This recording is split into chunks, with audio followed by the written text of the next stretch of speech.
ക്രിസ്തുവിൻ്റെ സമാധാനം നിങ്ങളോടുകൂടെ ഉണ്ടായിരിക്കട്ടെ. വചനകിരണത്തിലേക്ക് ഏവർക്കും സ്വാഗതം. മണിപ്പൂരിലെ ഒരു ചെറിയ ഗ്രാമത്തിൽ പാട്ടത്തിനെടുത്ത കൃഷിയിടത്തിൽ ജോലി ചെയ്യുന്ന ഒരു ദരിദ്ര കുടുംബത്തിലാണ് മേരി കോം എന്ന പെൺകുട്ടി ജനിച്ചത്. വയലിൽ മാതാപിതാക്കളെ സഹായിച്ചും സ്കൂളിൽ പോയും അവൾ തൻ്റെ ബാല്യം ചെലവഴിച്ചു. പുരുഷന്മാർക്ക് മാത്രം ചേർന്നതെന്ന് സമൂഹം കരുതിയിരുന്ന ബോക്സിംഗ് എന്ന കായിക വിനോദത്തോട് അവൾക്ക് അതിയായ അഭിനിവേശമായിരുന്നു.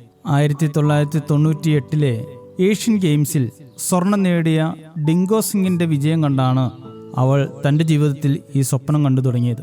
മേരി കോം ഈ സ്വപ്നം കണ്ടപ്പോൾ ചുറ്റുമുള്ള ആളുകൾ ചിരിച്ചു. ഇത് സ്ത്രീകൾക്കുള്ളതല്ല എന്ന് അവർ വിധി എഴുതി. ബോക്സിംഗ് അവളുടെ മുഖം നശിപ്പിക്കുമെന്നും വിവാഹ സാധ്യതകൾ ഇല്ലാതാക്കുമെന്നും ഭയന്ന് സ്വന്തം അച്ഛൻ പോലും ആദ്യമൊന്നും പിന്തുണച്ചില്ല. മേരി കോമിന് സമ്പത്തോ സ്വാധീനമോ ഉണ്ടായിരുന്നില്ല. കായിക രംഗത്തെ സിസ്റ്റം പലപ്പോഴും അവളെ മൂന്നാം നിരയിലേക്കും പിന്നണിയിലേക്കും തള്ളിമാറ്റി. ദേശീയ ചാമ്പ്യനായ തൻ്റെ കഴിവ് തെളിയിച്ചപ്പോഴും അർഹതയില്ലാത്തവർക്കും സമ്പന്നർക്കും വേണ്ടിയാണ് പലപ്പോഴും അവസരങ്ങളുടെ വാതിൽ തുറന്നു കിട്ടിയത്.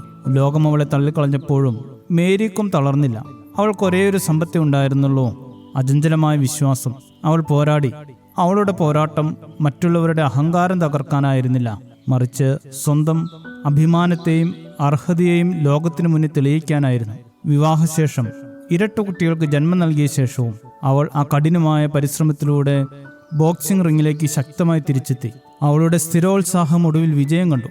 അവൾ 6 തവണ ലോക ചാമ്പ്യനായി തീരുകയും 2012 ലണ്ടൻ ഒളിമ്പിക്സിൽ വെങ്കല മെഡൽ നേടുകയും ചെയ്തു. ഏഷ്യൻ ഗെയിംസിലും കോമൺവെൽത്ത് ഗെയിംസിലും സ്വർണം നേടുന്ന ആദ്യ ഇന്ത്യൻ വനിതാ ബോക്സറായി അവൾ മാറി. മേരി കോം ലോകത്തോട് വിളിച്ചു പറയുന്നു, സമ്പത്തും ബന്ധങ്ങളുമല്ല വിജയത്തിന്റെ അടിത്തറ, ആത്മവിശ്വാസവും സ്ഥിര പ്രയത്നവുമാണ്.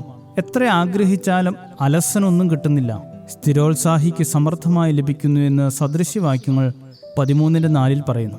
ജീവിതത്തിലെ പ്രതിസന്ധികളിൽ തളർന്നു പോകുന്നവർക്കും തടസ്സങ്ങൾ നേരിടുമ്പോൾ ലക്ഷ്യത്തിൽ നിന്ന് പിന്മാറുന്നവർക്കും ഉള്ളതല്ല അന്തിമമായ വിജയം, മറിച്ച് സ്ഥിരോത്സാഹത്തോടെ പോരാടുന്നവർക്കുള്ളതാണ് സ്വാഭിമാനവും വിജയവും. അർഹതയ്ക്കായുള്ള നമ്മുടെ പോരാട്ടം അഹങ്കാരമല്ല, അത് ആത്മാഭിമാനമാണ്. നാം നീതിക്ക് വേണ്ടിയും നമ്മുടെ സ്വപ്നത്തിനു വേണ്ടിയും പോരാടുമ്പോൾ ആ പോരാട്ടം നമുക്ക് വിജയവും അതിലുപരിയായി ആത്മവിശ്വാസവും അഭിമാനവും നൽകും. തളർത്താൻ പലരും ഉണ്ടാകും, എന്നാൽ മുന്നേറാൻ കഠിനമായ ആഗ്രഹവും സ്ഥിരമായ ഉത്സാഹവും മതി എന്ന് തിരിച്ചറിഞ്ഞ് ജീവിതത്തിൽ എന്നും വിജയികളായി തീരുവാൻ ഏവർക്കും ഇടയാകട്ടെ. ശുഭദിനം നേരുന്നു. ദൈവം അനുഗ്രഹിക്കട്ടെ.